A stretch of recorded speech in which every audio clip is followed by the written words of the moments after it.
Hello and welcome back to my channel where I talk about mental health topics, specifically schizophrenia, schizoaffective, and bipolar topics, because those are things that I actually have and have experience with, so I don't want to talk about things I don't know. For today's video, I thought it might be interesting to ask my little sister what she doesn't understand about schizophrenia or schizoaffective disorder. I thought it'd be interesting because, she's related to me, so I would assume she kind of has seen it. If there's things that she doesn't understand, then most people probably don't know too much about it. She is 13, but she's smart and, we talk a lot, so I thought it'd be interesting to see what she still doesn't understand. And so her question for today's video had to do with schizoaffective disorder specifically, which is my diagnosis. I have made a video about the difference between schizoaffective, schizophrenia, and bipolar. I actually privated it because I don't think I explained it very well, and I mostly use descriptions from the internet, so I wanted to make a video talking about my own experiences rather than just putting things on the screen from various sites and things like that. So it's more about my personal experience with it. So her question was basically, what's the difference between schizophrenia and schizoaffective disorder, which a lot of people don't know the difference. It's a really rare illness. It only affects like 0.3% of the population, and there's a lot of debate in the psychiatric community, or I don't know, but if the disorder is even, a real diagnosis, because, there's schizophrenia and mood disorders, and they can co-occur, which is super confusing to me. So technically, you can have schizophrenia and a mood disorder. I don't really understand too much about that, but schizoaffective is, so you have like all the symptoms of schizophrenia, and then it comes along with a mood disorder as well. And this kind of diagnosis gets misdiagnosed a lot in people because it can vary greatly from person to person. A lot of people are misdiagnosed with bipolar or depression and then eventually get diagnosed with schizoaffective, and some people are diagnosed with schizophrenia and then later have a mood episode and then they're diagnosed with schizoaffective disorder. I was actually misdiagnosed as well, like maybe 2 times. My first diagnosis was bipolar, and then it was schizophrenia, and then it was schizoaffective. So I have schizoaffective bipolar type, so I can have depressive episodes, manic episodes, and psychotic episodes. And the thing that my sister didn't really understand is how is bipolar different than schizoaffective, because with mania, people can have hallucinations and delusions as well. So finding the difference between those is pretty interesting and kind of confusing. But with schizoaffective disorder, you will have psychotic symptoms without having mood disturbances at all. So you'll have, positive and negative symptoms, which I've talked about a couple times. You can watch some of my other videos to find out about that, but you can have positive and negative symptoms of schizophrenia. And then you have episodes of mood disorders, mood disturbances. Basically, if you're schizoaffective, you will not have any mood disturbances for at least 2 weeks, but during those 2 weeks, you'll also have psychotic symptoms when there's no mood disturbance at all. And then with bipolar type 1, which experiences mania, rather than bipolar 2, which experiences hypomania, when you have bipolar 1 and you have a manic episode, you can become psychotic, experience hallucinations and delusions, but it is always with the mood disturbance at the same time. So if you have bipolar with psychotic features, you'll have that energy, you'll stay up all night, you'll want to do everything in the world, you'll either feel really euphoric or really angry all the time, you'll your mind will be racing nonstop. And then I don't know if this is true, but from what I've like experienced, like when you have mania and you have delusions, it's mostly like delusions of grandeur, where you feel like you have superpowers, or you feel like some kind of god or something. Whereas from my personal experience, when I have those periods of psychotic episodes and symptoms, my delusions are more about like finding colors and numbers and thinking there's messages in them, or that paranoia where I think someone's out to get me, that I don't really feel during mania.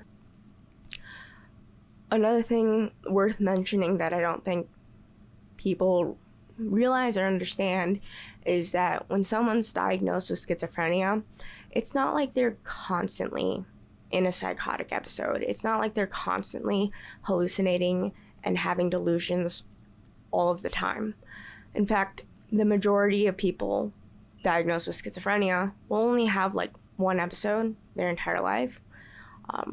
Sometimes it does reoccur for a portion of the population. And I'm talking about the psychotic symptoms, I'm not talking about the negative symptoms. So like a psychotic episodes and like psychosis is a symptom of schizophrenia. It's not the disorder. So you're not always experiencing psychosis. It just happens sometimes. Some people have one and then they don't have psychosis again in their entire lives. Some people go into remission, but the symptoms of schizophrenia are deemed to be more severe than bipolar, and then schizoaffective disorder is kind of in between the symptoms of bipolar and the symptoms of schizophrenia in terms of prognosis. I'm not looking anything up, but from memory, the DSM to be diagnosed with schizoaffective in the DSM, you have to have a manic or hypomanic episode or depressive episode. So there's bipolar type and there's depressive type. When you have depressive type, you'll have depressive episodes. And if you have bipolar, you'll have depressive and manic episodes. And either of those can have psychotic symptoms as well, because you can experience psychotic symptoms with mania, hypomania, maybe not hypomania, cut that, and depressive episodes. You can have delusions and hallucinations. So to tell the difference between, if someone has depression or with psychotic features versus like schizoaffective disorder is like the 2-week period where you don't have any mood disturbances at all. You're not sleeping all day or you're not up all night, the highs and lows. You don't have any of that, but you have hallucinations and delusions. Personally, when I have mood disturbances, when I have a manic episode or a depressive episode, I can sometimes hallucinate, but typically not when I'm depressed. I don't really hallucinate or have delusions when I'm depressed.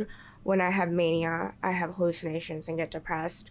But in between mood disturbances, I will hallucinate still and have all of the negative symptoms that come with schizophrenia.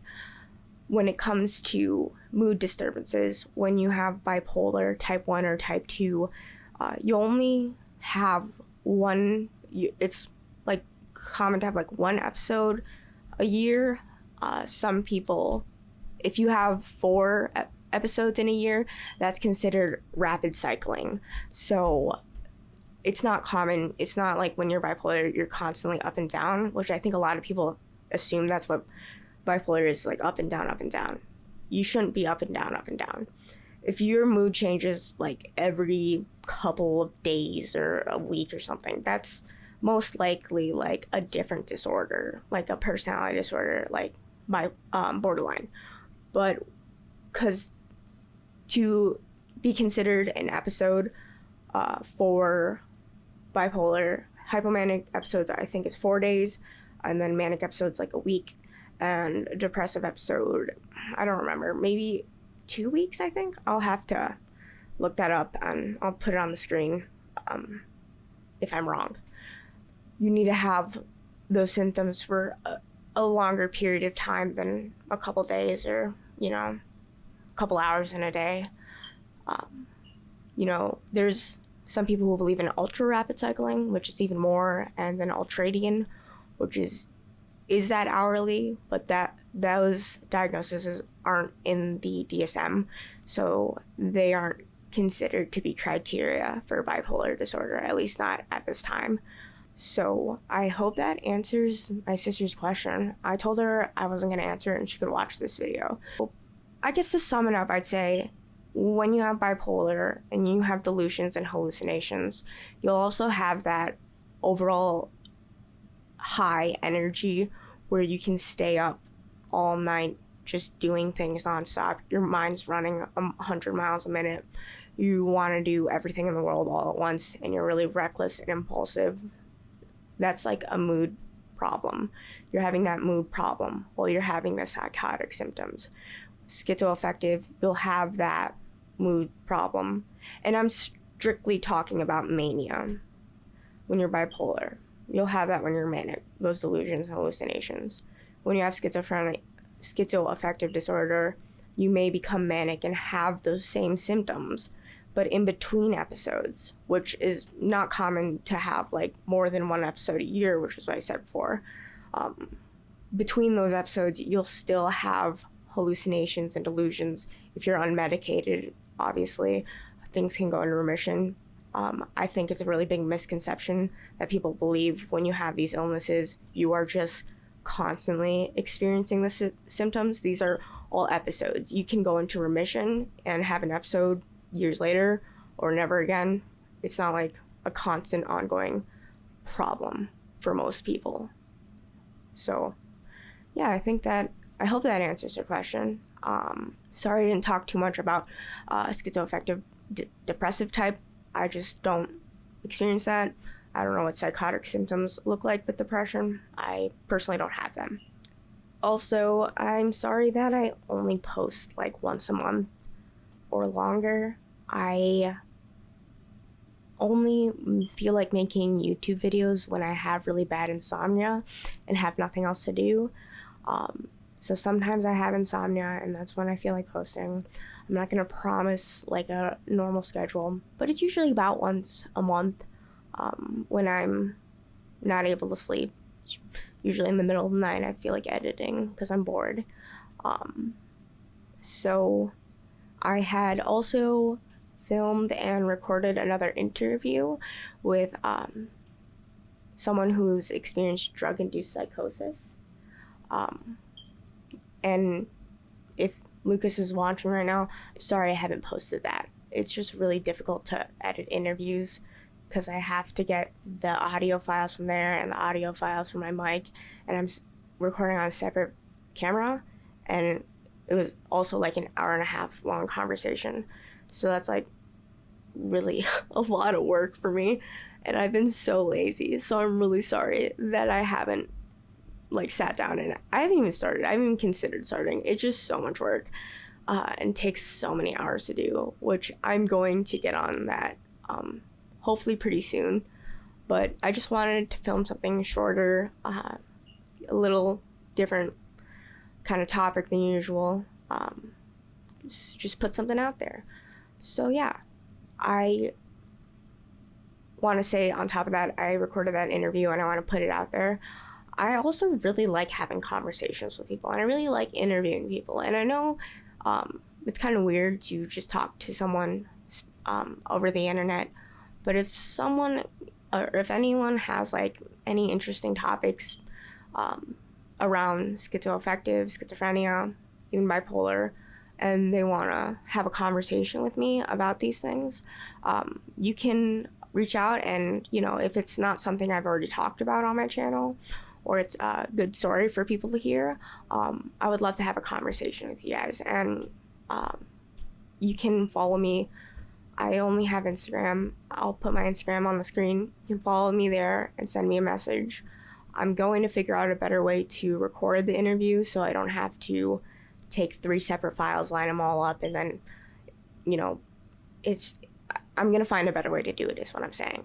So that I don't get too lazy to edit it. So hopefully I can figure that out soon.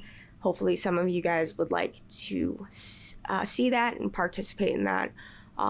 Like I said, just send me a message on Instagram of what you want to talk about.